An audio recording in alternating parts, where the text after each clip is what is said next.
وەتەن ئەی بەرز باڵا کوردستانم، وەتەن ئەی داڵەکەم ئەی نیشتمانم، وەتەن ئەی چیمەن و ئاو و خۆڵ و خاک، وەتەن ئەی تاش و بەرد و مردم پاک. لە هەر کوچە دڕم هەر دڵخۆشم کرد، وەتەن داڵر سنیدەم هەر کەشم کرد. جێی گەورە ژن و گەورە پیاگان، وەتەن ئەی کەوشەنە خێڵ و قەلاگان. تەپ و تۆزە ڕێوبانت خەڵاتم، گیان کوڕی نییە بی تۆ وڵاتم. وەتەن خاک و خۆڵت سورمەی چەوم بوو، دەرەکداڵی تۆ نیشناڵەی خەوم بوو. وەتەن نەشکی لە قیلت دارەگانت، نەدا لەرزی دڵت دڵدارەگانت.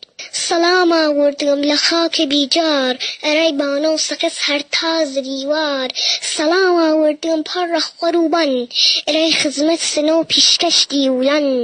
من و بوخچەی گوڵ و ڕەیحان لە داوەن، ئەرەی دیوەن دەرە و کوڕ و مەریوەن. سەلام ئاوردم پەڕە خۆڕەی ئاو، ئەرەی تۆ کام یاڕوان ئەی خۆرت تاو. دەسی پشکی ئەوە غەمخەی لە دڵدەن، بەڵا دونی ئەوە چنخەی لە گوڵدەن.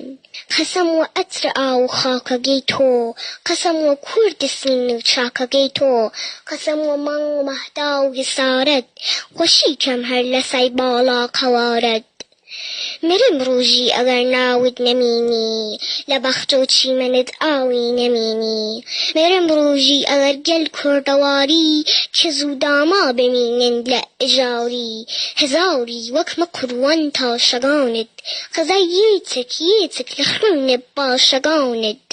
لەسەر بەرزینە ساران تا کەرەفتوو، چرم پوورۆ سگا ئەڵکەم وە هووهوو.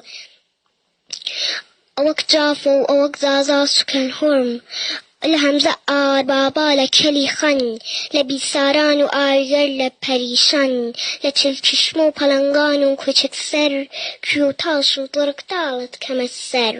ئەوەک جافە و ئەوەک زازا سوکەن هۆرم، ئەوەک لەکە و ئەوەک مکری دت و کوڕ. چه خەڵقە کوردە کێرمانج و چه سووران، ئەوەک هەورامیە و هەرچی لە گووران. دەسە عشق و براینم لە دەستیان، گیانم کەم وە قوڕوان قۆم و کەسیان. وە زاراوەی خۆم و کوردی گەڕووسی، قەڵای دامەرزنم پڕ بوو لە دووسی. وە گشکەی ژمێک هەومان براگان، برای باوانەگان ئەی شەو چراگان. دەسم پەرگە لە گوڵوەنچەی وەهاری، گەڕووسم عاشقە گەل کوردەواری.